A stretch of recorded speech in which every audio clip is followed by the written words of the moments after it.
घर को इतना बिखरा होना चाहिए कि वो खुशगवार नजर आए और इतना साफ होना चाहिए कि वो सेहतमंद हो। मतलब नहीं समझे?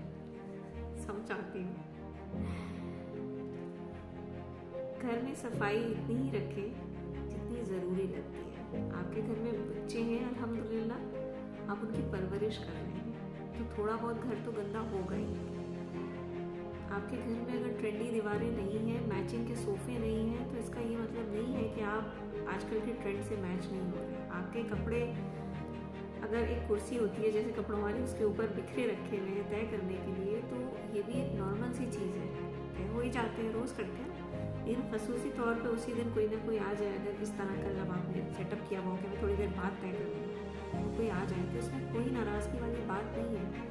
मेहमान है, वो मेहमान अपने साथ रहमत करें। और दूसरी बात ये कि ये चीज़ें नॉर्मल है, ये सेहतमंद घरानों की निशानियाँ हैं।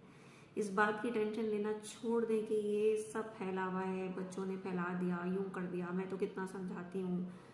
छोड़ दें इन चीज़ों को, सर पे तारी ना करिए। बहुत गैर ज़रूरी टेंशन है जिन्हें हमने पाल रखा है। आप एक परफेक्ट घर नहीं बना सकते, लेकिन आप एक साफ सुथरा नॉर्मल घर ज़रूर बना सकते हैं। तो उसी को कंटिन्यू रखें और अपने ऊपर हावी मत करें चीज़ों को। हमारे लिए अनएस्थेटिक्स घर ही काफ़ी है, एस्थेटिक्स के पीछे मत भागें। रियलिटी को फेस करें और अपने ऊपर चीज़ें तारी मत करें। नॉर्मल रहें और नॉर्मल रहने दें बच्चों को।